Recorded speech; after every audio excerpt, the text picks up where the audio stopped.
Alexis Joly. Oui, merci, monsieur le maire. Écoutez, on a eu l'occasion d'assister à un espèce de règlement de compte entre la majorité et puis beaucoup de discussions, une très longue tirade de votre part. Et je me rends compte finalement que dans cette majorité, je pense que dans une vie antérieure, vous avez tous dû être anesthésistes parce que vous avez une capacité incroyable à endormir les gens, parce que vous défendez et vous le faites d'ailleurs à juste titre, vous avez raison de défendre votre bilan, mais il y a qu'un malheur, c'est que le rapport de la Cour des comptes dit strictement l'inverse de ce que vous avez dit. Voilà. Euh, Par exemple, je vais prendre un exemple, mais vous non plus. Vous non plus. Non, mais ça a un rapport avec le vote des taux, s'il vous plaît. Je vais pas couper. Enfin, je sais que vous n'êtes pas un grand démocrate, mais laissez-moi Oui, parler. oui, mais sur les votes des taux, vous avez la parole. Vous vous plaignez régulièrement, et vous avez raison, vous n'êtes pas le seul. La baisse des dotations de l'État, c'est vrai que toutes les villes de France ont subi eh bien, cette baisse, mais il y a encore un seul. Le problème, c'est que c'est vrai que M. Hollande et M. Macron, c'est vous qui l'avez mis en place.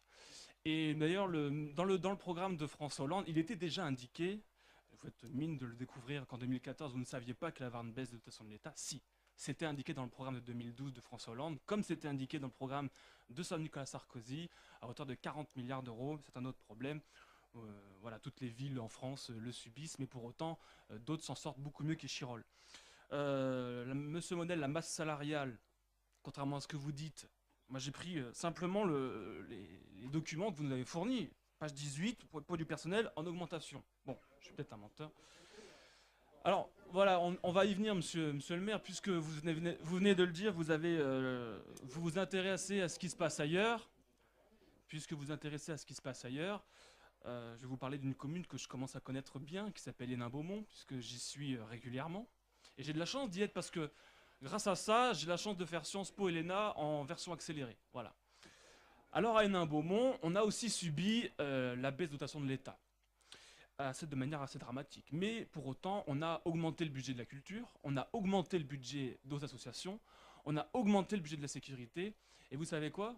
Pendant 2 ans, en 2014 et en 2015, on a baissé les impôts. Et en 2018, on les a encore baissés.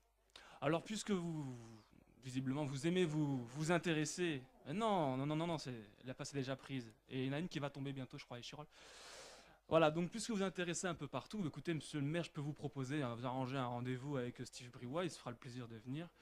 Voilà, donc vous vous feignez, vous vous plaignez en toutes circonstances, mais il y a des villes qui sont comparables à Échirol. Et à Beaumont, il y a énormément de chômage, il y a 20% de chômage, il y a aussi beaucoup de délinquance. C'est vrai, il y a peut-être moins d'immigration, mais il y a quand même des difficultés et on s'en sort parce qu'il y a de la volonté, monsieur le maire. Voilà ce que je voulais vous dire. Donc, comme il est possible de baisser les taux de fiscalité ailleurs en France, monsieur le maire, je propose que vous les baissiez. C'est pour ça que je voterai contre cette délibération, puisque je pense qu'un effort est largement souhaitable et possible avec des réformes en profondeur. Merci.